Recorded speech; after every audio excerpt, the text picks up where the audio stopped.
ધારીમાં એક સમયના ધારાસભ્ય હાલમાં પાલિકાની ચૂંટણી લડી રહ્યા હોય આ મુદ્દે રાજકીય વર્તુળમાં પણ ચર્ચા ચાલી। ધારી નગરપાલિકાની ચૂંટણીના સૌથી મોટા સમાચાર સામે આવ્યા છે। ધારીના માજી ધારાસભ્ય મનસુખ ભુવાએ ભાજપમાંથી ઉમેદવારી નોંધાવી છે।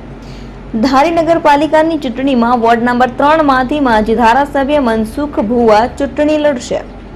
એક સમયના ધારાસભ્ય હાલ પાલિકાની ચૂંટણી લડી રહ્યા હોય આ મુદ્દે રાજકીય વર્તુળમાં ચર્ચા પણ જાગી હતી। મનસુખભાઈ ભુવા તમામ 28 ઉમેદવારોને સાથે લઈ આજે ફોર્મ ભરવા પહોંચ્યા હતા।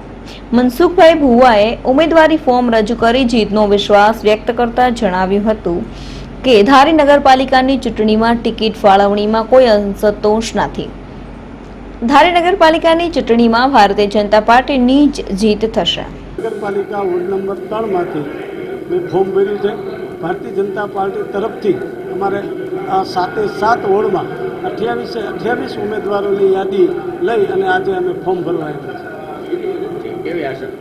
પૂરેપૂરો વિશ્વાસ છે એટલા માટે કે પ્રથમ નગરપાલિકા છે અને ગુજરાતમાં અને કેન્દ્રમાં ભારતીય જનતા પાર્ટીનું શાસન હોય, વિકાસ માટે જે નગરપાલિકાઓને મળતી ગ્રાન્ટો વધુ મળે એ માટે અમે સૌ પ્રયત્નો કરશું અને સરકાર પણ એ જ પ્રકારે નગરપાલિકાને ગ્રાન્ટ આપશે। કે મતદારોમાં પણ ઉત્સાહ એ જ છે, ધારીના પબ્લિક નાગરિકનો પણ વિશ્વાસ એ જ છે કે ભારતીય જનતા પાર્ટીનું શાસન આવે તો જ વિકાસ થઈ શકે।